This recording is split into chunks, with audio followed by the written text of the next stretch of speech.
করেন 1804 সাল। এখন এই নেপোলিয়ন থেকে বিখ্যাত বিখ্যাত অনেকগুলো প্রশ্ন আছে, যেগুলো পরীক্ষায় অসংখ্যবার আসছে, আরো বহুবার যতদিন পরীক্ষা হবে আসার সম্ভাবনা আছে। যেমন এই নেপোলিয়নের সাথে জড়িত দ্বীপ আছে তিনটা। প্রথম কথা হলো তার জন্ম ভূমধ্যসাগরের একটা দ্বীপ কর্সিকা দ্বীপ। সে কিন্তু মোটামুটি কর্সিকা দ্বীপে হওয়ার কারণে ফ্রান্সের মূল ভূখণ্ড অনেক দূরে, তার ভাষা কিন্তু মোটামুটি ফ্রান্সের অ্যাকসেন্টে আসতো না। তিনি ওই মানে আদিবাসী ভাষায় কথা বলতেন, এই জন্য তাকে অনেক বেশি অনেক বেশি উত্ত্যক্ত করা হতো। এবং সে ছিল খাটো, এই জন্য তাকে অনেক বেশি অপমানিত হইতে হইতো। যাই হোক, সে তার যোগ্যতা দিয়ে সকল তার লিমিটেশনকে ছাড়াই গিয়েছিল। এবং সে 1918 সালে যখন ফ্রান্সের সম্রাট হন, নিজেকে সম্রাট ঘোষণা করেন, তখন তার উচ্চাকাঙ্ক্ষা তৈরি হয় পুরো ইউরোপ দখল করার। লাইক একজন বেশি যোগ্য হলে যা হয় আর কি, পুরো পৃথিবী সাম্রাজ্যবাদী একজন চিন্তা চেতনা যে আমি পুরো ইউরোপ দখল করব, আর তার শত্রু ব্রিটিশ তাদেরকে সাইজ করবো। এবং আমরা জানি ফাইনালি ব্রিটিশদের সাথে একটা যুদ্ধ হয় তার 1815 সালে। এর আগে আরো অনেক কাহিনী আছে, এত কাহিনী আমাদের পরীক্ষার জন্য ইম্পর্টেন্ট না। 1815 সালে একটা যুদ্ধ হয়, সেই যুদ্ধটার নাম হলো ওয়াটারলু যুদ্ধ। ওয়াটারলু যুদ্ধ। এই ওয়াটারলু ওয়াটারলু জায়গাটা আমরা সবাই জানি বেলজিয়ামে অবস্থিত। সেখানে যুদ্ধ হয় কার সাথে কার? এই নেপোলিয়নের সাথে ফ্রান্সের আহ, মানে ওয়ালিংটন বা ফ্রান্সের সেনাপতির সাথে যুদ্ধ হয়, সরি, ফ্রান্সের সাথে ব্রিটিশ সেনাপতি ওয়ালিংটনের সাথে যুদ্ধ হয়। সেই যুদ্ধে নেপোলিয়ন পরাজিত হয়। এবং 1815 সালে নেপোলিয়ন নেপোলিয়ন ওয়াটারলু যুদ্ধে পরাজিত হওয়ার পরে তাকে নির্বাসন দেওয়া হয় একটা দ্বীপে। সেই দ্বীপটার নাম হলো সেন্ট হেলেনা। আমরা সবাই জানি নেপোলিয়নকে নির্বাসন দেওয়া হয় সেন্ট হেলেনা দ্বীপে। আর এই সেন্ট হেলেনা দ্বীপটা আটলান্টিক মহাসাগরে অবস্থিত। এখানেই নেপোলিয়ন 1821 সালে মৃত্যুবরণ করেন। এই মৃত্যুর আগে তিনি অনেকগুলো উক্তি দিয়ে গেছেন আমাদেরকে, যে উক্তিগুলো পরীক্ষায় প্রায় আসে। তার বিখ্যাত উক্তি আমরা সবাই জানি, আমার শিক্ষিত মা দাও, আমাকে একটি শিক্ষিত মা দাও, আমি তোমাকে একটা শিক্ষিত জাতি দিব। এটা আমরা সবাই জানি। পরীক্ষায় এত জানি, এই জন্য পরীক্ষায় খুব বেশি আসে না। কিন্তু তার আরো দুইটা উক্তি আছে যেগুলো পরীক্ষার জন্য খুবই গুরুত্বপূর্ণ। যেমন আমরা অনেকেই বলি যে আসলে এই যে কম্পিটিশন, বিসিএস একটা পরীক্ষা বা বাংলাদেশের চাকরির জগতে পরীক্ষা, তো সারা বাংলাদেশের সাথে কম্পিট করতে হয়। সেখানে বিভিন্ন ব্যাকগ্রাউন্ড স্টুডেন্ট আছে। আমি ম্যাথ পারি না, ইংরেজি পারি না, আবার আমার ইউনিভার্সিটি ভালো না, অথবা আমার ব্যাকগ্রাউন্ড ভালো না, ইংরেজি কম বুঝি। বিভিন্ন কারণ দেখে আমরা নিজেদেরকে অযোগ্য ভাবি, যে মনে করি আমার দ্বারা হবে না। কিন্তু এই নেপোলিয়ন বলেছেন, it is impossible, sorry, impossible is a word to be found in fools dictionary. অসম্ভব এমনই এক শব্দ যেটা শুধুমাত্র বোকাদের ভিতরেই থাকে, বোকার অভিধানেই থাকে। অর্থাৎ যারা বোকা, যারা নিজেদেরকে মনে করে তারা বোকা, তারাই শুধু বলে যে আমার দ্বারা এটা সম্ভব না। যেটা বাস্তব প্রমাণে নেপোলিয়ন নিজে অনেক লিমিটেশন ছিল, সেগুলো ওভারকাম করে ফ্রান্সের সেনাপতি হয়েছেন। এবং সর্বকালের সেনাপতিদের মধ্যে একজন, সেনার মধ্যে একজন সে। তার আরেকটা উক্তি আছে। এই ফরাসি বিপ্লব থেকে দুইটা উক্তি আমাদের মাথায় রাখতে হবে। নাম্বার ওয়ান, এটা তো পড়বো আমরা এগুলা, এটা হলো ষোড়শ লুইয়ের সময় ফরাসি বিপ্লব হয়। এই ষোড়শ লুইয়ের আগেও ফ্রান্স একজন সম্রাট ছিল, সেটা হলো চতুর্দশ লুই। চতুর্দশ লুই। এই চতুর্দশ লুই একটা বিখ্যাত উক্তি হলো, আই এম দা স্টেট, আমি রাষ্ট্র। এটা আমরা সবাই জানি। ঠিক একই রকম একটা উক্তি আছে নেপোলিয়নের। এই নেপোলিয়ন বলেছিলেন, আই এম দা রেভলিউশন, আমি বিপ্লব। তাহলে পরীক্ষায় যদি প্রশ্ন আসে আই এম দা রেভলিউশন বা আমি বিপ্লব, কার উক্তি? নেপোলিয়নের। আই এম দা স্টেট, আমি রাষ্ট্র, কার উক্তি? চতুর্দশ লুইয়ের। আর স্বাধীনতা সাম্য ভ্রাতৃত্ব, এটা তো আমরা জানি ফরাসি বিপ্লবের স্লোগান। আমাদের সোশ্যাল কন্ট্রাক্ট রুশো এই এই স্লোগানটি দিয়েছেন। তো এই হলো আমাদের মোটামুটি ফরাসি বিপ্লবের আদ্যোপান্ত। এর বাইরেও পরীক্ষায় আসার মতো তেমন কিছু নেই, আলোচনা আছে কিন্তু নাই। এর বাইরে পরীক্ষায় খুব বেশি একটা আমরা আসতে দেখি না। তো আবার একটু ওভারভিউ করে দিচ্ছি কোনগুলো পরীক্ষায় খুব বেশি ইম্পর্টেন্ট। ফরাসি বিপ্লব হয় ফ্রান্সে, এটা আমরা সবাই জানি। 1789 সালে এই বিপ্লব হয়, এটা আমাদের পরীক্ষা আসে। কয় তারিখে হয়? 14 জুলাই হয়। বাস্তিল দুর্গে পতন ঘটে কোন বিপ্লবে? ফরাসি বিপ্লবে। পরে রাজা কাকে পরাজিত করা হয়? ষোড়শ লুইকে পরাজিত করা হয়। স্লোগান কি? সাম্য স্বাধীনতা। লেক্সিনকে স্লোগানটা রুশু বলতেয়ার রুশু লিখেছেন। রুশু বিখ্যাত বইয়ের নাম কি? Social contract. আর এই বিপ্লবটা আরেকটা নাম হলো পুঁজিবাদী বিপ্লব অথবা বুর্জোয়া বিপ্লব। চতুর্দশ লুইয়ের বিখ্যাত উক্তি, আই এম দ্য স্টেট। এবং এই বিপ্লবের শিশু ছিলেন নেপোলিয়ন, কারণ তার বয়স ছিল মাত্র 20 বছর। তাকে আরেকটা উপাধি দেওয়া হয় লিটল কর্পোরাল, কর্পোরাল মানে শিশু আর কি, ছোট কর্পোরাল। এবং তিনি 30 বছর বয়সে ফ্রান্সের ক্ষমতা দখল করেন। 1804 সালে নিজেকে সম্রাট, 1815 সালে ওয়াটারলু যুদ্ধে পতনের মধ্য দিয়ে তাকে সেন্ট হেলেনা দ্বীপে নির্বাসন দেওয়া হয়। সেখানে তিনি মারা যান। মারা যাওয়ার আগে অনেকগুলো উক্তি দিয়েছেন, তার মধ্যে দুটা বিখ্যাত উক্তি হলো, অসম্ভব এমন একটি শব্দ শুধুমাত্র বোকার অভিধানে থাকে, আর আই এম দ্য রেভলিউশন, আমি বিপ্লব। তো আই থিঙ্ক এই জিনিসগুলো জানলে ফরাসি বিপ্লব থেকে যদি কোনো প্রশ্ন আসে আমরা আশা করি পারবো। এবার আমরা নেক্সটে যাব।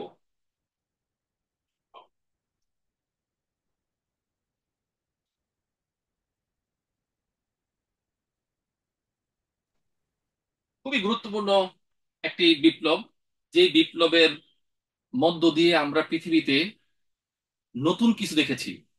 কি নতুন কিছু? মহা দুইটা যুদ্ধের পরে দীর্ঘ 50-60 বছরের এক যুদ্ধ, কোল্ড ওয়ার, যেই যুদ্ধের প্রভাব আদৌ পৃথিবীতে রয়ে গেছে। আদৌ রাষ্ট্রগুলো, পাওয়ারফুল রাষ্ট্রগুলো একে অপরকে শত্রু ভাবে, আদর্শে আদর্শিক দ্বন্দ্ব রয়ে গেছে। এই বলশিক বিপ্লব হয়েছিল একটি আদর্শ কেন্দ্র করে। সেই আদর্শটার নাম হলো সমাজতন্ত্র। আর সমাজতন্ত্রের জনককে আমরা সবাই জানি, কার্ল মার্কস। তার বিখ্যাত বই আছেন দাস ক্যাপিটাল। এই বলশিক বিপ্লবটা কোথায় হয়েছিলেন? রাশিয়াতে হয়েছিল। কত সালে? 1917 সালে। এই বিপ্লবের অনেকগুলো নাম, আগে নামগুলো একটু লিখে রাখি যাতে আমাদের সমস্যা না হয় বুঝতে। রাশিয়াতে হয়েছেন, এই জন্য এটার নাম হলো রুশ বিপ্লব। এটা বলশিবিক দল করেছিলেন লেনিনের, এই জন্য এটা বলশিবিক বিপ্লব। সমাজতন্ত্রকে কেন্দ্র করে হয়েছে এই বিপ্লবটা, এই জন্য এটার নাম হলো সমাজতান্ত্রিক বিপ্লব। অক্টোবর মাসে এই বিপ্লবটা হয় রাশিয়াতে, এই জন্য এটাকে বলা হয় অক্টোবর বিপ্লব। 10 দিন ব্যাপী এই বিপ্লবটা স্থায়িত্ব ছিল, এই জন্য এটাকে বলা হয় 10 দিনের বিপ্লব। সুতরাং একটা বিপ্লব, অনেক নাম, দেখে অবাক হওয়ার কোনো কারণ নাই, জিনিস একই। এবার আমরা একটু হিস্ট্রিটা, ব্যাকগ্রাউন্ড বুঝি আসলে কেন রাশিয়াতে সমাজতান্ত্রিক বিপ্লবটা হইতে হইলো। এই বিপ্লবের সময় এই রাশিয়াতে একজন শাসক ছিল, তার নাম হলো, রাশিয়ার সম্রাটদের বলা হতো জার দ্বিতীয় নিকোলাস।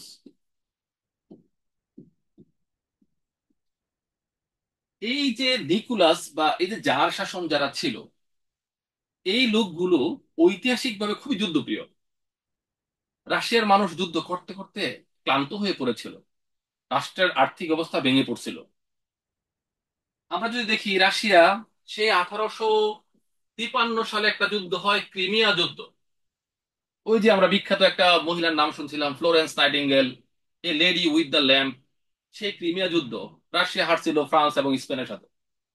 সেই যুদ্ধ হারার পরে রাশিয়ার বিরাট একটা ক্ষতি হয়, রাশিয়ার অনেক কারণ একটা যুদ্ধ মানে বিশাল আর্থিক ক্ষতি। সেখানে অনেক মানুষের ক্ষয়ক্ষতি হয়, উৎপাদনের ব্যাঘাত ঘটে, সেখানে অস্ত্র উৎপাদন করতে হয়, অর্থের অপচয় হয়, অনেক ক্ষতি হয়। এই যুদ্ধে হারার পরে রাশিয়ার অর্থব্যবস্থা এতই ভেঙে পড়ছিল, আজকে আমরা আমেরিকার সবচেয়ে বড় প্রদেশ, আমেরিকার মোট আলাস্কা প্রদেশ আছে 50টা, তার মধ্যে সবচেয়ে বড়টা নাম হলো আলাস্কা।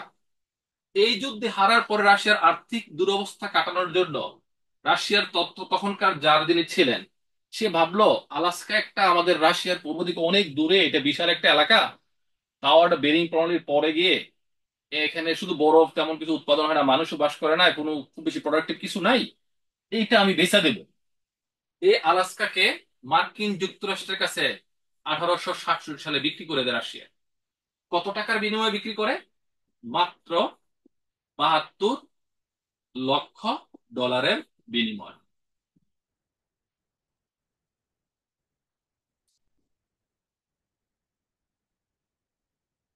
আধুনিক, মানে 72 লক্ষ ডলার, মানে এক 1 কোটি ডলারও না, এত অতি অল্প।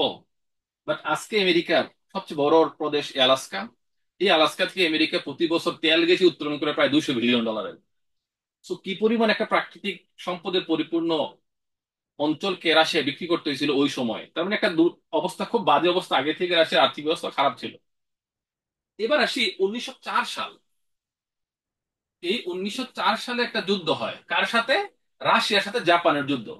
সেই যুদ্ধ রাশিয়া হারে। তো পরপর এরকম বড় বড় কয়েকটা যুদ্ধে হারার পর রাশিয়ার অবস্থা খুব খারাপ, মানুষের অবস্থা খুব বেশি ভালো নাই, মানুষ ঠিক মতো 2 বেলা খাইতে পারে না। 1917 সাল, আমরা নিশ্চয়ই এখানে একটা জিনিস বুঝতেছি যে 1917 সাল পৃথিবীতে একটা মহা দুর্ভোগ চলমান আছে। সেটার নাম হলো প্রথম বিশ্বযুদ্ধ, যেটা শুরু হয়েছে 1914 সালে। রাশিয়ার মানুষ বারবার এই যুদ্ধ করতে করতে রাশিয়ার মানুষ ভারাক্রান্ত, তারা খুবই ক্ষতিগ্রস্ত, তারা চায় নাই রাশিয়া এই যুদ্ধে অংশগ্রহণ করুক। কিন্তু এই মহাযুদ্ধে যার দ্বিতীয় নিকোলাস রাশিয়াকে জোর করে নিয়ে যায় যুদ্ধে।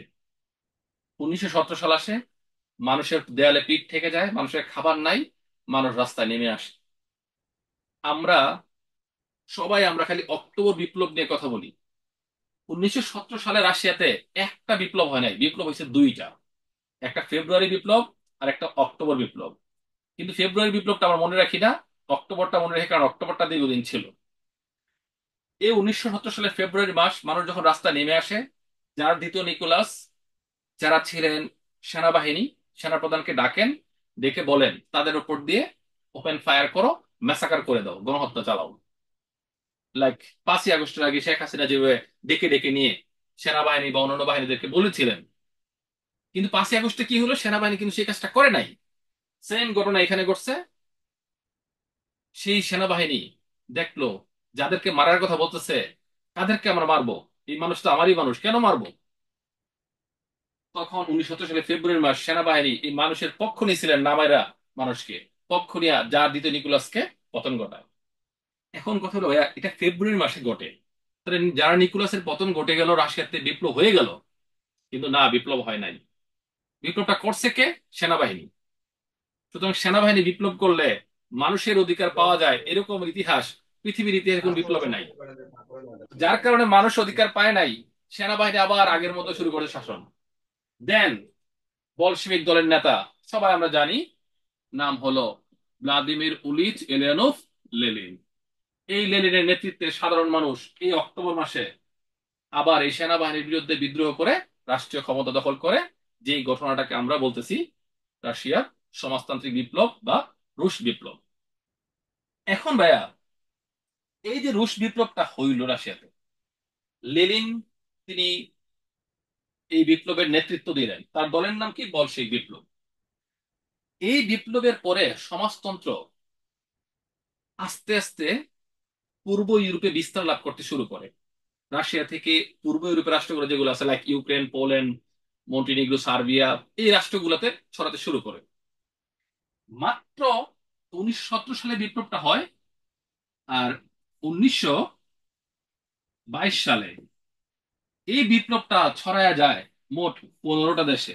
আর এই 15টা দেশ মিলে হয়ে যায় USSR, union of Soviet socialist Republic, অথবা এটাকে আমরা বাংলায় বলি সোভিয়েত ইউনিয়ন। তাহলে সোভিয়েত ইউনিয়ন তৈরি হয় 1922 সালে। কয়টা দেশ মিলে হয়? 15টা দেশ মিলে। এই সোভিয়েত ইউনিয়নের নেতাকে? লেনিন। 1922 সালে লেনিন তৈরি করার পরে 1924 সালে এই লেনিন মৃত্যুবরণ করেন। আর এই লেনিনের লাশটা বিপ্লবের প্রতীক হিসেবে এখনো মস্কো জাদুঘরে সংরক্ষিত আছে, তাকে এখনো কবর দেওয়া হয়নি। আর এই লেনিনের মৃত্যুর শতবার্ষিকী চলে গেছে কিন্তু 2024 সাল। পরীক্ষা যে কোনো ভাবে দিয়ে দিতে পারে যে লেনিনের মৃত্যুর শতবর্ষ কত সাল? 2024 সাল। লেনিন হয়ে গেলেন। ব্যাস, সোভিয়েত ইউনিয়ন গঠিত কত সালে? 1922 সালে। কয়টা রাষ্ট্র মিলে? 15 রাষ্ট্র মিলে। এগুলো কিন্তু পরীক্ষা অনেকবার আসছে যে সোভিয়েত ইউনিয়ন কত সালে গঠিত হয়, কতটা রাষ্ট্র নিয়ে গঠিত হয়, রুশ বিপ্লব কত সালে হয়, রুশ বিপ্লবের মূল আদর্শ ছিল কি সমাজতন্ত্র, পৃথিবীর প্রথম সমাজতান্ত্রিক রাষ্ট্র কোনটি? রাশিয়া। আচ্ছা, ওকে, ফাইন। এখন ভাইয়া, এই বিপ্লবটা 22 সালে, যখন 24 সালে যখন মারা যায়, তখন সমাজতন্ত্রের নেতৃত্ব হাতে নেন স্টালিন, যাকে আমরা সবাই জানি জোসেফ স্টালিন।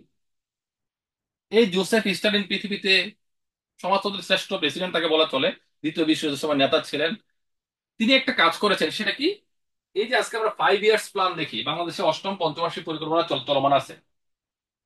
এই পঞ্চবার্ষিক পরিকল্পনা, এই যে পঞ্চবার্ষিক পরিকল্পনার জনক বলা হয় স্টালিনকে। আচ্ছা, এখন কথা হলো ভাইয়া, এই যে সমাজতন্ত্রের মূল কথা কি? সবকিছুর মালিক হবে রাষ্ট্র, জনগণ কোনো সম্পদের মালিক হবে না, সেখানে ধনী গরিবের বলে কোনো বৈষম্য থাকবে না, সবাই হবে সমান। সেখানে মানুষ তার সামর্থ্য অনুযায়ী কাজ করবে, যতটুকু দরকার পড়ে ততটুকু খাবে, এই তো।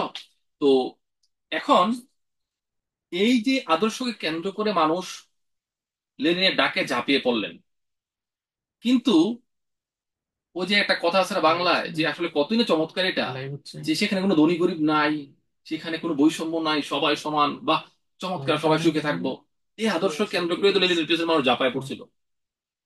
কিন্তু এটা বেশি ভালো হয়ে গেছিল, এত ভালো মানুষের জন্য আসলে ভালো নয়। যেমন আমরা আমরা আমরা আপনারা যখন ইংলিশ লিটারেচার পড়বেন, সেখানে একটা বিখ্যাত বই পড়বেন, সেটার নাম হলো, আমি লিখি বইটার নাম, এনিমাল ফার্ম। এনিমাল ফার্ম, এটা একটা বিখ্যাত উপন্যাস। এটা লেখছেন কে? একজন বিখ্যাত লেখক, নাম হলো জর্জ অরওয়েল। এনিমাল ফার্ম একটা বিখ্যাত উপন্যাস, লেখছেন জর্জ অরওয়েল। এই উপন্যাসটা কিন্তু সমাজতন্ত্রকে স্যাটায়ার করে লেখা, বিদ্রূপ করে লেখা। এই উপন্যাসে দেখানো হয় যে এনিমাল, একটা খামার, একটা এনিমাল ফার্ম আছে, একটা খামার আছে, খামারের মালিক হলো আহ একজন মানুষ। সেখানে অনেক রকম পশু আছে, সেখানে শুয়োর আছে, ঘোড়া আছে, আরো অন্যান্য বিভিন্ন পশু আছে। এই একটা মানুষ এই সকল পশুগুলোকে খাটায়, খাটায় দিন শেষে যত আউটপুট পায়, ফলাফল পায়, ওই মানুষটা ভোগ করে। আর এই পশুগুলো কিন্তু খাটে আর খাটে। তো তো এখন কথা হলো, এই পশুদের বোধগম্য হলো একদিন হঠাৎ করে যে, দেখ ভাই, আমরা কষ্ট করি, আমরা খাটি, সকল আউটপুট পায় মানুষটা, তাহলে দিন শেষে আমাদের লাভটা কি? আমরা তো পরাধীন, আমরা তো স্বাধীন না, আমরা তো, আমাদেরকে তো শোষণ করে সে বড়লোক হচ্ছে। চলো আমরা আমাদের স্বাধীনতার জন্য, আমরা আমাদের অধিকারের জন্য বিদ্রোহ করি। সেখানে এক একটা উপন্যাসের নামগুলো চমৎকার, একটা শহরের নাম নেপোলিয়ন, আরেকটা নাম মানে অনেক বিখ্যাত বিখ্যাত ব্যক্তিদের নাম। এবারে এনিমালরা মিল্লা এই খামারের মালিকের বিরুদ্ধে বিদ্রোহ করে, বিদ্রোহ করে খামারের মালিককে তাড়ায়, ব্যাস, এবার চলে যায়। খামার মালিক যেই গেল, এবার এনিমালরা স্বাধীন হলো। ওয়াও! এবার স্বাধীনভাবে বসবাস কিছুদিন করলো, করার পর এবার এনিমালরা দেখলো এই আন্দোলনে যারা নেতৃত্ব দিচ্ছে, লাইক শুয়োর, লাইক ঘোড়া, নেতা আর কি, আন্দোলনের প্রথম সারির নেতা, তারা এবার বৈশা বৈশা খায়, আর সব এনিমালদেরকে খাটায়, সবাইকে কাজ করায়। তারা এবার নেতা ঘুমায় ঘুমায় খায়। এবার অন্যান্য এনিমাল ভাবলো, কিরে, যেই স্বাধীনতার জন্য আমরা চিন্তা করলাম, সেই তো পরাধীন হয়ে গেলাম। তখন আবার একটা বিদ্রোহ করে। এবার ওই নেতা এনিমালরা আইন করে, 7টা আইন করে পুরো খামারে টাঙায় দেয়। সেখানে একটা আইন করে যেরকম, law is equal for all, আইনটা সবার জন্যই সমান, but some R more equal, কেউ কেউ ইকুয়ালের চেয়ে মোর মানে একটু বেশি। অর্থাৎ সবার জন্য সমান হইলো, আমরা যারা নেতা, আমাদের জন্য সমান না, আমাদের জন্য বেশি। তার মানে হলো এভাবে সে প্রাচীন যে বৈষম্য, সে আগের যে বৈষম্য, সেই বৈষম্যের দিকে ফিরে গেল। আমরা দেখি সমাজতন্ত্র সোভিয়েত ইউনিয়ন ছড়ায় যায় দ্বিতীয় বিশ্বযুদ্ধের পর পৃথিবীতে, পুঁজিবাদ ভার্সাস সোভিয়েত ইউনিয়ন, সমাজতন্ত্রের মধ্যে কোল্ড ওয়ার চলে। সেখানে পুঁজিবাদী রাষ্ট্রগুলো উন্নয়নে আস্তে আস্তে উন্নত হতে থাকে, আর সেদিকে সমাজবাদী রাষ্ট্রগুলো আস্তে আস্তে আর্থিকভাবে নিচের সারিতে দরিদ্র হতে থাকে। কেন? কারণ সমাজতান্ত্রিক নেতারা হয়ে যায় স্বৈরাচারী। রাষ্ট্রে বলা আছে কোনো কিছুর মালিক কোনো ব্যক্তি না, কিন্তু যারা নেতা তারা সবকিছুর মালিক। মানুষ ঠিক মতো 2 বেলা খাইতে না পারলেও নেতারা ঠিকই রাজার হালে আছে, সম্পদ কুক্ষিগত করে আছে। এইভাবে একটা বৈষম্য তৈরি হয়, মানুষের মধ্যে সমাজতন্ত্রের বিরুদ্ধে আস্তে আস্তে ক্ষোভ তৈরি হয়। সর্বশেষ সমাজতন্ত্রের যিনি প্রেসিডেন্ট ছিলেন, তার নাম হলো মিখাইল গর্বাচেভ। আমরা সবাই জানি তার নাম, মিখাইল গর্বাচেভ। এই মিখাইল গর্বাচেভ যখন 1986 সালে ক্ষমতায় আসেন রাশিয়া সমাজতান্ত্রিক সোভিয়েত ইউনিয়নের, তিনি তখন এই মানুষের ক্ষোভ, মানুষের যে উত্তেজনা, মানুষের যে রাষ্ট্রের প্রতি যে এক ধরনের বিদ্রোহ তৈরি হয়েছে, এটাকে দমন করার জন্য, মানুষকে খুশি করার জন্য তিনি দুইটা নীতি হাতে নেন। একটা নাম হলো গ্লাসনোস্ট,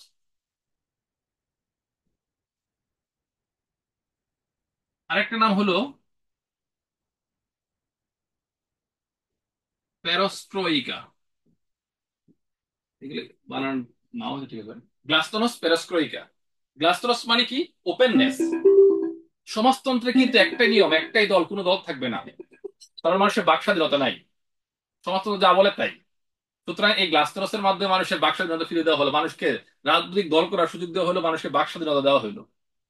প্যারাস্ট্রয়িকা, এটা রিফর্ম মানে সংস্কার, যেখানে বলা হয়েছে সবকিছু মালিক রাষ্ট্র, এর মাধ্যমে কিছু কিছু মানুষ ব্যক্তিগত মালিকানা দেওয়া শুরু করলো, মানুষকে সম্পদের শেয়ার শুরু করলো।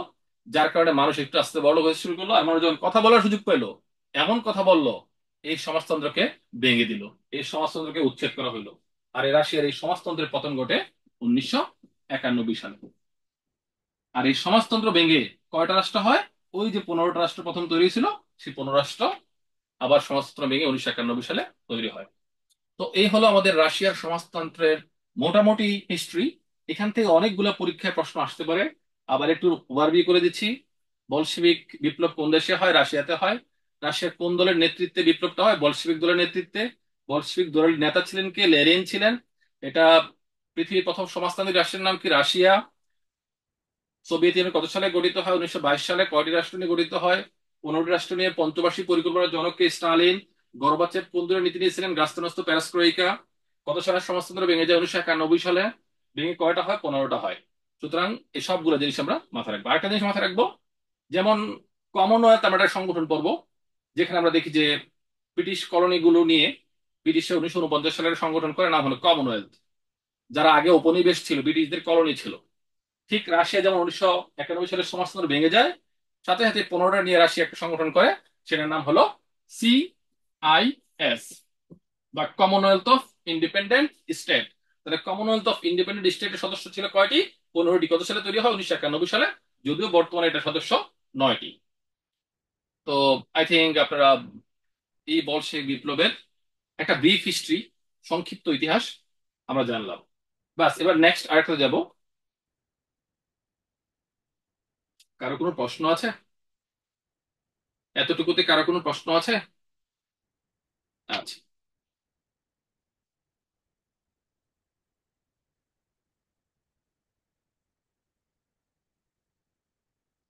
চীন বিপ্লব, এইটা আমাদের জন্য খুব গুরুত্বপূর্ণ বোঝা।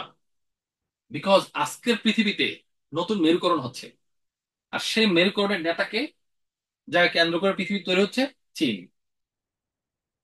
আহ আজকে আমরা একটা ট্রাম্প, আমরা অনেকেই নিউজ রেগুলারলি পড়ি, প্রায় পড়ি।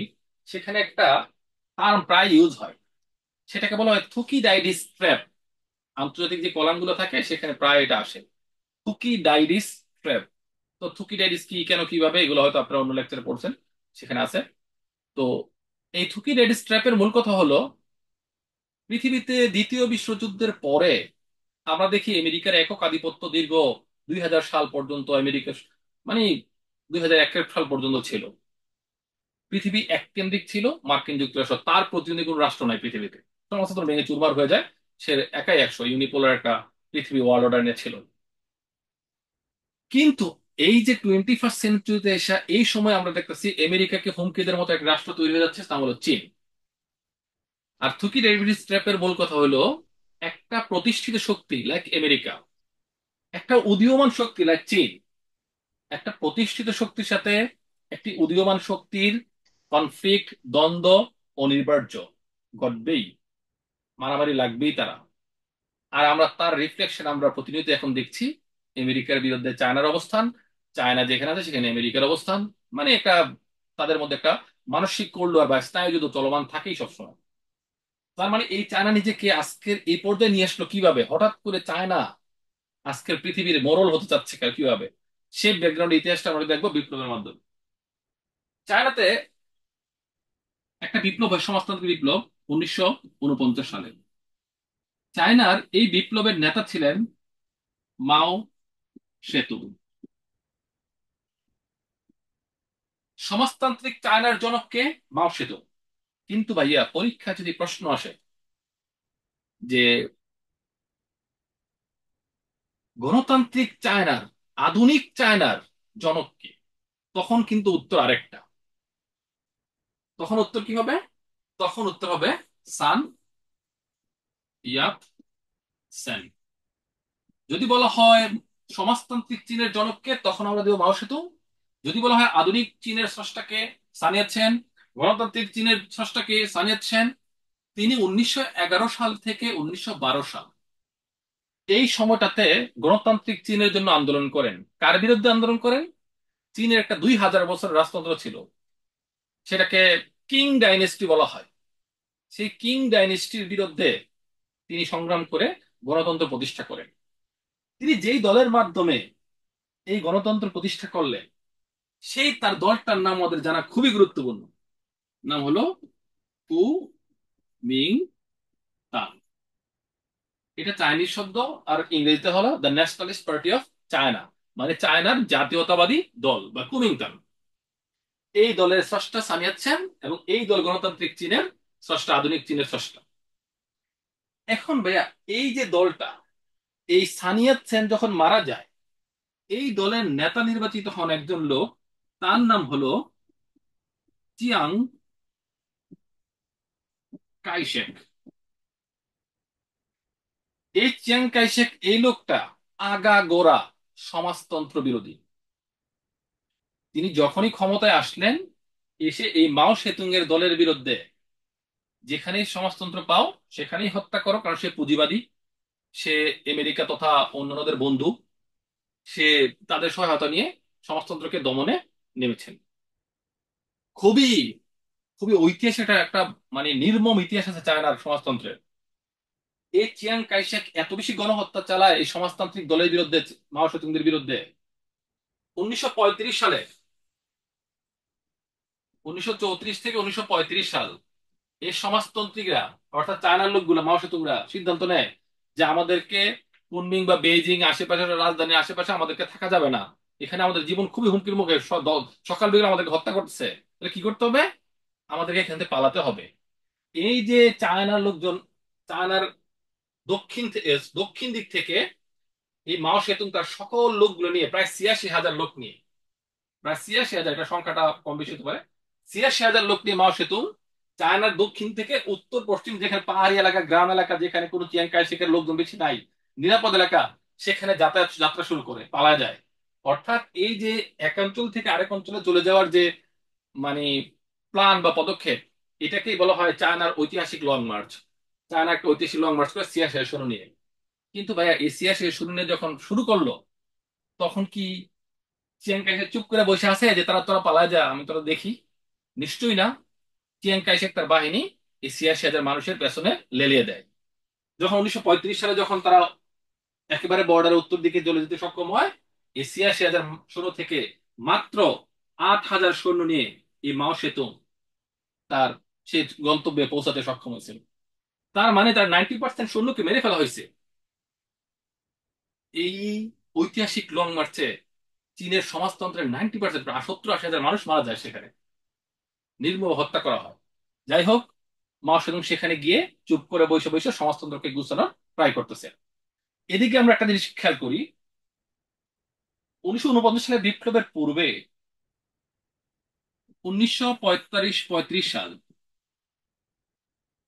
এটা 35 হবে না, 1931, 1931 সাল, চায়নার একটা এলাকা আছে, নাম হলো মানচুরিয়া। এটা জাপান দখল করে নেয়। তখন জাপানের সাথে একটা যুদ্ধ শুরু হয়, কার? চিয়াং কাই শেকের। 1937 সাল, তখন চীনের রাজধানী কিন্তু বেজিং ছিল না, তখন চীনের রাজধানী ছিল নানজিং।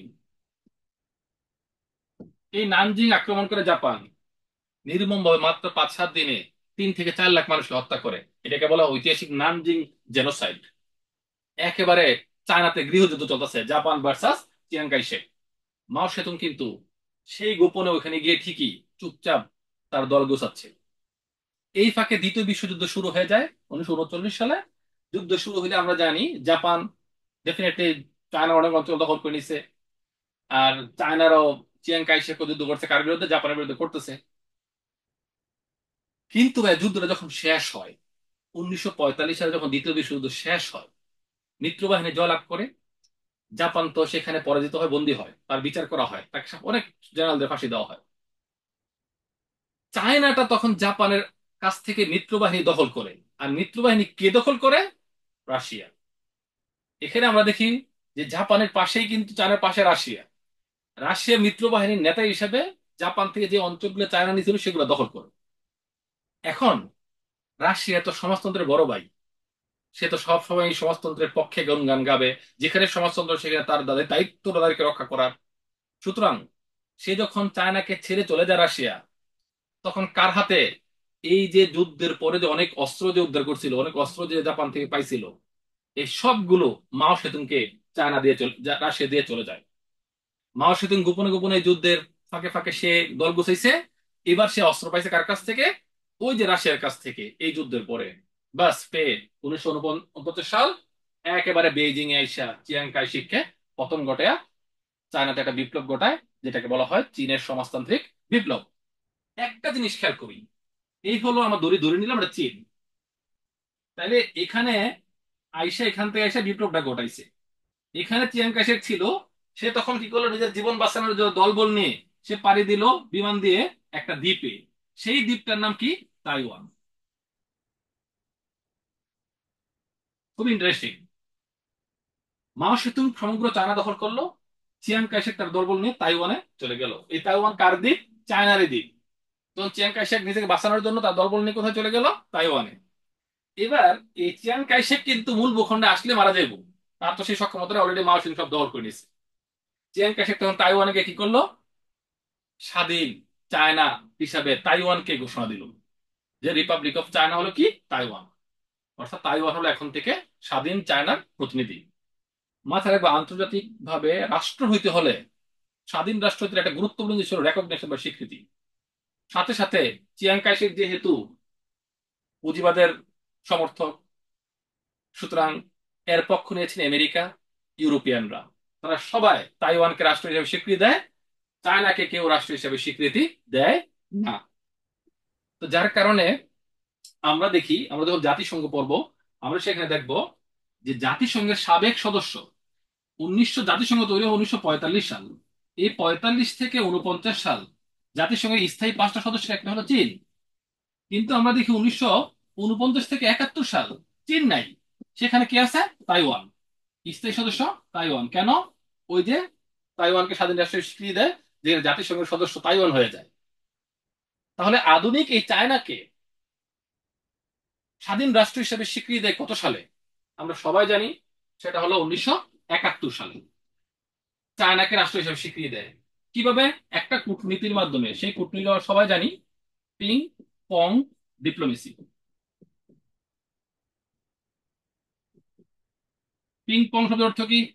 এটার নাম হলো টেবিল টেনিস। চাইনিজ শব্দ, ইংরেজিতে বলা হয় টেবিল টেনিস। সেখানে মার্কিন যুক্তরাষ্ট্র এবং চায়নার দুই দেশের মধ্যে একটা খেলার আয়োজন হয়। সেই খেলাকে কেন্দ্র করে আমেরিকার প্রেসিডেন্ট নিক্সন এবং চায়নার প্রেসিডেন্ট ছিলেন চৌ এনলাই, দুইজনে কাছাকাছি আসেন, কথা বলেন, পরস্পরকে স্বীকৃতি দেওয়ার মধ্য দিয়ে চায়না আজকে আবার জাতিসংঘের স্থায়ী পরিষদের সদস্য হয়ে যায়। কিন্তু ভাইয়া কি এমন ঘটলো যে চায়নাকে স্বীকৃতি দিল, তাইওয়ান বাদে গেল? This is very interesting. চায়নাকে যখন আমেরিকা স্বীকৃতি দেয়, ইভেন আমরা বাংলাদেশে যখন চায়নাকে স্বীকৃতি দিয়েছি রাষ্ট্র হিসাবে, অথবা চায়নার সাথে পৃথিবীর যে কোনো দেশ ব্যবসা করুক না কেন, চায়নার সাথে সম্পর্ক রাখতে হলে একটা দেশ মানতেই হয়। সেটাকে বলা হয় ওয়ান চায়না পলিসি। অর্থাৎ কোন রাষ্ট্র চায়নাকে স্বীকৃতি দিতে হলে তাকে এই ওয়ান চায়না পলিসিটা মানতে হবে। এটার মানে কি? এটার মানে হলো চায়না একটি স্বাধীন দেশ, তাইওয়ান হলো চায়নার একটি অঞ্চল, স্বায়ত্তশাসিত অঞ্চল। কেউ যদি চায়নাকে স্বীকৃতি দেয়, সে কোনোদিনও তাইওয়ানকে স্বীকৃতি দিতে পারবে না। এটাই হলো ওয়ান চায়না পলিসির মূলনীতি, যার কারণে মার্কিন যুক্তরাষ্ট্র চায়নাকে স্বীকার করে নিয়েছে ওয়ান চায়না পলিসির উপর ভিত্তি করি। একই সাথে বাংলাদেশ ওয়ান চায়না পলিসি বিশ্বাস করে, পৃথিবীর সকল দেশ ওয়ান চায়না পলিসি বিশ্বাস করে, যার কারণে তাইওয়ান একটি রাষ্ট্র হওয়া সত্ত্বেও সে স্বাধীন নয়, কারণ তাকে কেউ স্বীকৃতি দিতে পারবে না। যেই তাকে স্বীকৃতি দিবে তার সাথে চায়নার সম্পর্ক বাতিল হয়ে যাবে। এই হলো ওয়ান চায়না পলিসির মূল কথা। আমেরিকা কিন্তু এটা বিশ্বাস করে, এটা বিশ্বাস করেই 1971 সালে তাকে স্বীকৃতিটা দেয়। তাহলে ওয়ান চায়না পলিসি কোন দেশের? চায়নার। এটা আমরা সবাই জানি। তো এইগুলো আমরা সব, এই যে বিষয়গুলো প্রত্যেকটা জিনিস পরীক্ষা আসে, শুধু আসেই না, অনেকবার আসে, এবং এই জিনিসগুলো আমরা সামনে বারবার দেখবো। যে এই সংকট যখন বিভিন্ন ক্রাইসিস তৈরি হবে, তখন বিভিন্ন ইস্যু, বিভিন্ন কনসেপ্ট গুলো আমাদের সামনে আসবে। আর এইগুলো হলো তারই সেই নমুনা আর কি, যে কোন থেকে এই জিনিসগুলো আসে আর কি। আচ্ছা। তো মোটামুটি চায়নার রেভলিউশনের বা চায়না বিপ্লবের এই জিনিসগুলো আমরা জানলেই হচ্ছে। মাও সেতুং এর সময় আরেকটা ঘটনা ঘটছিল, চায়নাতে একটা সাংস্কৃতিক বিপ্লব হয়েছিল। আচ্ছা, এগুলো আমরা পরে জেনে নেবো। ওকে, ফাইন। এতটুকুতে কারো কোনো প্রশ্ন আছে? না কারো স্যার, কোনো ঠিক বুঝতে আছে। অসুবিধা আছে? না স্যার, ঠিক আছে। ঠিক আছে। ওকে, ধন্যবাদ। আচ্ছা, এবার আমরা আজকে আমরা আমাদের লাস্ট বিপ্লব যেটা আলাপ করব, ছিল ইরানের ইসলামিক বিপ্লব। আহ খুবই গুরুত্বপূর্ণ। এই ইসলামিক বিপ্লবকে কেন্দ্র করে আজকে মধ্যপ্রাচ্যের একটা সংকট আমরা দেখি, যেখানে ইরান কেন্দ্রিক একটা ব্যবস্থা, একটা পাওয়ার পোলারাইজেশন, একটা মেরুকরণ হয়েছে। সেখানে সৌদি বা অন্যান্য বা যারা আছে তাদেরকে কেন্দ্র করে আরেকটা পোলারাইজেশন মেরুকরণ হয়েছে। তো মূলত হিস্ট্রিটা ছিল আসলে বেসিক্যালি এটাকে কেন্দ্র করেই মূলত এই সংকটটা তৈরি হয়। কারণ এই বিপ্লবের মূল মন্ত্রই ছিল যে আমরা বলি না যে ইম্পোর্ট মানে আমদানি করা, এক্সপোর্ট মানে রপ্তানি করা। এই বিপ্লবের স্লোগানে ছিল যে এই বিপ্লবটাকে এক্সপোর্ট করতে হবে। তো এক্সপোর্ট রপ্তানি করতে হবে কোথায় করতে হবে? মুসলিম বিশ্বে, মধ্যপ্রাচ্যে। আর মধ্যপ্রাচ্যে প্রত্যেকটা দেশ কিন্তু রাজতান্ত্রিক দেশ। তো সেই রাষ্ট্রগুলো অবশ্যই এই জিনিসটাকে তারা সহজভাবে নেবে না, এটাকে শত্রু হিসেবে নিয়ে নিয়েছে। তো আমরা দেখি আসলে এই বিপ্লবের হিস্ট্রিটাকে একটু জেনে নিই। এই বিপ্লবটা হয় 1700, আমরা জানি 1900, আচ্ছা,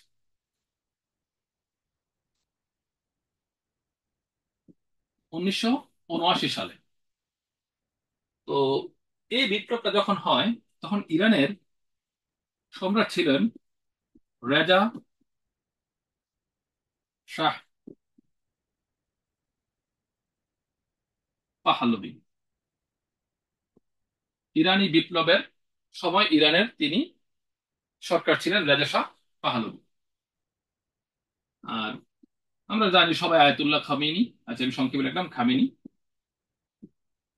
এই আন্দোলনের অন্যতম নেতা, বিপ্লবের মানে মূল কারিগর। এবার একটু বোঝার চেষ্টা করি যে কেন আসলে বিপ্লবটা হইল। ইরানে 1950 সালে একটা ইলেকশন হয়। 1950 সালের আগে, আগে একটা জিনিস একটু বুঝি। যদি আমরা খেয়াল করি, যদি মনে করি যে এটা ইরান, ইরানের এখানে কিন্তু আছে একটা সাগর, নাম হলো কাস্পিয়ান সাগর। কাস্পিয়ান সাগর বিশ্বের সবচেয়ে বড় হ্রদ। তারপরে এখানে আছে একটা পারস্য উপসাগর। এরপরে এখানে একটা ছোট্ট প্রণালী আছে যার মাধ্যমে ওমান উপসাগর যুক্ত করছে। এই প্রণালীর নাম হলো হরমুজ প্রণালী। এই হরমুজ প্রণালী বিশ্বের সবচেয়ে গুরুত্বপূর্ণ একটা প্রণালীর একটা। কারণ পৃথিবীর মোট তেল যত রপ্তানি হয় তার 40 ভাগ শুধুমাত্র এই প্রণালী দিয়েই যায়। এখন এই বিপ্লবের সাথে তেলের একটা সম্পর্ক আছে, তো এই জন্য দেশে দেখাইলাম। তো হরমুজ প্রণালী ওমান উপসাগর এবং পারস্য উপসাগর যুক্ত করে। সেখানে আমরা জানি যে হরমুজ প্রণালী ইরান এবং সংযুক্ত আরব আমিরাতকে পৃথক করে। তো কেন তেলের সাথে সম্পর্কিত? 1950 সালে ইরানের যে আজকে যে পারমাণবিক যে ইস্যুগুলো আমরা দেখি, এই পারমাণবিক কর্মসূচি ইরান হাতে নেয় 1950 সালে। পারমাণু পারমাণু 1950 সালে হাতে নেয়। কার হাত ধরে, কার সহায়তা? মার্কিন যুক্তরাষ্ট্রের সহায়তা। 1951 সালে ইরানে একটা নির্বাচন হয়। সেই নির্বাচনে একজন গণতান্ত্রিক নির্বাচিত প্রধানমন্ত্রী হয়, নাম হলো মোসাদ্দেক। মাথায় রিসেন্টলি একটা পরীক্ষা, কোন জন্য চাকরি পরীক্ষা আসছিল যে ইরানের সর্বশেষ, ও ইব্রাহিম রাইসি মৃত্যুর পরে, ইব্রাহিম রাইসি আমরা জানি যে বিমানে উঠে মারা যাওয়ার পরে একটা চাকরি পরীক্ষা আসছিল যে ইরানের সর্বশেষ প্রধানমন্ত্রীর নাম কি? নাম হলো মোসাদ্দেক। সর্বশেষ প্রধানমন্ত্রীর নাম হলো মোসাদ্দেক। এই 1951 সালে এই মোসাদ্দেক ক্ষমতায় আসে। মোসাদ্দেক ক্ষমতায় এসে দেখলো ইরানের মূল অর্থনৈতিক উৎস কি? সেটা তার তেল। এখন তার তেলগুলাকে নিয়ন্ত্রণ করে কারা? নিয়ন্ত্রণ করে বিদেশি শক্তি। একটা হলো মার্কিন যুক্তরাষ্ট্রের একটা কোম্পানি আছে, নাম হলো শেভরন। আর আরেকটা আছে ইউকে, নাম হলো বিপি বা ব্রিটিশ পেট্রোলিয়াম। তারা এটাকে নিয়ন্ত্রণ করে। এবার মোসাদ্দেক চিন্তা করলো যে আমাদের সম্পদ তারা কেন নিয়ন্ত্রণ করবে, তারা কেন উঠাবে, তারা কেন আমাদেরকে কিছু দিবে, তারা নিয়ে যাবে। বরঞ্চ আমাদের সম্পদ আমরা এটাকে রাষ্ট্রীয়ভাবে উত্তোলন করব, রাষ্ট্রীয় মালিকানা নিয়ে আসবো, অর্থাৎ জাতীয়করণ করব। সেই সিদ্ধান্তটা জাতীয়করণ করবে। এখন ভাইয়া জাতীয়করণ করলে তো লস কাদের? এই যে তাদের, তাদের তো লাগবে তেল। এখন তাদের তো লস, বিরাট লস হয়ে যাবে। এবার তারা সিদ্ধান্ত করলো যে কোনো মূল্যে মোসাদ্দেক রাখা যাবে না, ও তো আমাদের স্বার্থের বিরুদ্ধে কাজ করতেছে, ওরা সরাই দিতে হবে। তখন মার্কিন যুক্তরাষ্ট্রের গোয়েন্দা সংস্থা সিআইএ এবং ব্রিটিশ গোয়েন্দা সংস্থা ব্রিটিশ ইন্টেলিজেন্স সার্ভিস বিআইএস, এই দুইটা মিলে 1953 সালে একটা বিদ্রোহ ঘটায়। সেই বিদ্রোহের মাধ্যমে এই মোসাদ্দেককে উৎখাত করা হয়। সে- সেই অপারেশনের নামও আছে, অপারেশন পিজে আজাক্স, এটার নাম। ওই অপারেশনের মাধ্যমে তাকে উৎখাত করা হয়। পরীক্ষা এটা খুব বেশি আসে না, জাস্ট জেনে রাখলাম, মোসাদ্দেকে উৎখাত করা হয়। দেন তারা বসায় কাকে? তাদেরই মেন্টালিটির, তাদেরই ব্রেন ওয়াশ একজন শাসক, রেজা শাহ পাহলভী। এই ভদ্রলোক কিন্তু আগাগোড়া পশ্চিমা। সে ওয়েস্টার্ন চিন্তা বিশ্বাস করে, ধর্মীয় কোনো লেবাস তার মাঝে নাই, ধর্ম টর্ম সে বিশ্বাস করে না। সে সুইজারল্যান্ডে বড় হয়েছে, সুইজারল্যান্ডে পড়ালেখা করছে। তার চিন্তা যাত্রা ওয়েস্টার্ন মানে আমেরিকা বা ইউরোপিয়ান চিন্তা তার মাঝে বিরাজ করে। সে আইসা সবকিছু মানে আমেরিকার স্বার্থে আবার সব আগের মতো চলতেছে। মানুষজন মানে হচ্ছে ইসলাম বিরোধী অনেক কর্মকাণ্ড হাতে নিয়েছিল, ইরানে অনেক অন ইসলামিক কর্মকাণ্ড তিনি করেছিলেন। তো যখন মানুষ দেখলো যে এই রেজা শাহ পাহলভী দেশকে বিক্রি করে দিচ্ছেন, তখন মানুষ বিদ্রোহ শুরু করলো। আর বিদ্রোহ করার কারণে এই রেজা শাহ পাহলভী যে কাজটা করলো, সে এই আমেরিকা, সিআইএ, বিএস তাদের সহায়তায় একটা পুলিশ বাহিনী গঠন করে। সেটার নাম হলো সাবাক। এই পুলিশ বাহিনীর মাধ্যমে সে মানুষদেরকে বন্দি করে থাকে, অনেক নির্মম অত্যাচার করতে শুরু করে।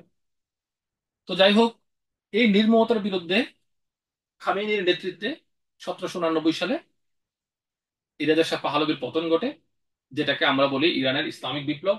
আর এই ইসলামিক বিপ্লবের মধ্য দিয়ে আমরা দেখছি যে ওরা ইরানের রাজতান্ত্রিক ব্যবস্থার পতন ঘটে, সুরাতান্ত্রিক। সেখানে একটা ইসলামিক আহ, আহ, আদর্শিক বা ইসলামিক রাষ্ট্র হিসেবে ইরান আত্মপ্রকাশ করে। এরপর থেকে তার সাথে মার্কিন মানে সৌদি আরব থেকে শুরু করে ইসরায়েল বা অন্যান্য রাষ্ট্রগুলোর সাথে তার শত্রুতা বাড়তে থাকে। তো মোটামুটি আমাদেরকে ইরানি ইসলামী বিপ্লব 1789 সালে হয়েছে এটা জানলে হবে, রাজা শাহ পাহলভী পতন করছে। এই কিছু টুকটাক জিনিস জানলেই আমাদের পরীক্ষা, এর বাইরে পরীক্ষা এখান থেকে প্রশ্ন হয় না। তো এগুলো আজকে আমাদের বিপ্লবের আলাপ। এখন এই বিপ্লব গুলো আজকে এখানেই বিপ্লব শেষ। বিপ্লব থেকে কারো কোনো প্রশ্ন আছে কিনা, জানার কোনো কিছু প্রশ্ন করতে পারি আমরা।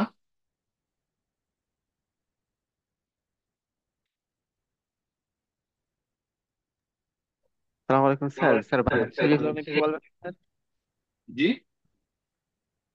স্যার বাংলাদেশের বিপ্লব নিয়ে কিছু বলবেন না? বাংলাদেশের তো আসলে বাংলাদেশের বিপ্লব নিয়ে একটা গণ অভ্যুত্থান। তো বাংলাদেশের বিপ্লব নিয়ে আমি যা বলবো তার চেয়ে আই থিঙ্ক আপনারা সবাই সচেতন নাগরিক যারা আছেন তারা একটু ভালোই জানেন। তো এখানে আসলে বাংলাদেশের বিপ্লব নিয়ে আসলে কিছু বলার নেই। আহ, আচ্ছা। তো এই হলো আজকে আমাদের বিপ্লব। বাংলাদেশের তো আসলে বিপ্লব হয় না, এটা তো আসলে একটা গণ অভ্যুত্থান। তো বাংলাদেশের বিপ্লবটা যা হয়েছে আমরা মাথায় রাখবো কয়েকটা জিনিস। সেটা হলো আবু সাইদ মারা গিয়েছিলেন এই বিপ্লবের অন্যতম টার্নিং পয়েন্ট, বলা চলে যে বিপ্লবের প্রথম শহীদ। আবু সাইদ মারা গিয়েছিলেন 16 জুলাই। তাকে রংপুর বিশ্ববিদ্যালয়ের ইংরেজি বিভাগের ছাত্র ছিলেন, তৃতীয় বর্ষে, তাকে হত্যা করা হয়। দেন আমরা জানি যে 5ই আগস্টের শেখ হাসিনার পতন, এবং 8ই আগস্টে এই সরকারের মানে বিপ্লব পরবর্তী বা অভ্যুত্থান পরবর্তী এই অন্তর্বর্তী সরকারের মানে ক্ষমতা গ্রহণ। তো এইভাবে চলমান আছে, বাংলাদেশের সামনে ইলেকশন টিলেকশন হবে। এগুলো মাথায় রাখবেন, এগুলো পরীক্ষা আসার মতো। আচ্ছা।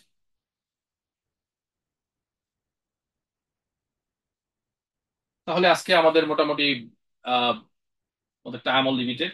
তো সালাম আলাইকুম বিপ্লব স্যার। পড়ার চেষ্টা করো ভালো করে। আই থিঙ্ক এগুলো আপনারা জানলে এগুলোর সাথে রিলেটেড সামনে পরবর্তী যখন যুদ্ধ পড়ানো হবে, অথবা সামরিক বিভিন্ন জোট পড়ানো হবে, অথবা বিভিন্ন বিশ্বের বিভিন্ন কনসেপ্ট গুলো পড়ানো হবে, সবগুলো কিন্তু ইন্টারলিঙ্কড। সো আই থিঙ্ক এগুলা আজকে এগুলো পড়ার পরে এরপর অনেক টপিকস পড়তে গিয়ে আপনার অনেক ভালো লাগবে, মানে অনেক কিছু বুঝবেন আর কি। তো কারণ কোনো প্রশ্ন না থাকলে আজকে আমরা এখানে শেষ করবো। হ্যাঁ। সালাম আলাইকুম স্যার। ওয়ালাইকুম আসসালাম। স্যার ওই ক্লাসটা আমি একটু দেরিতে জয়েন করতে, আমি পাইছি একটু দেরিতে। ক্লাসটা কি সম্পূর্ণ রেকর্ড পরবর্তীতে থাকবে নাকি? আপনার পরিচয় দিলে ভালো হয়, আজকে প্রথম ক্লাস। আমি আজকে প্রথমে এখানে আমার পরিচয় হলো, আমি মোহাম্মদ মহসিন, এই তো।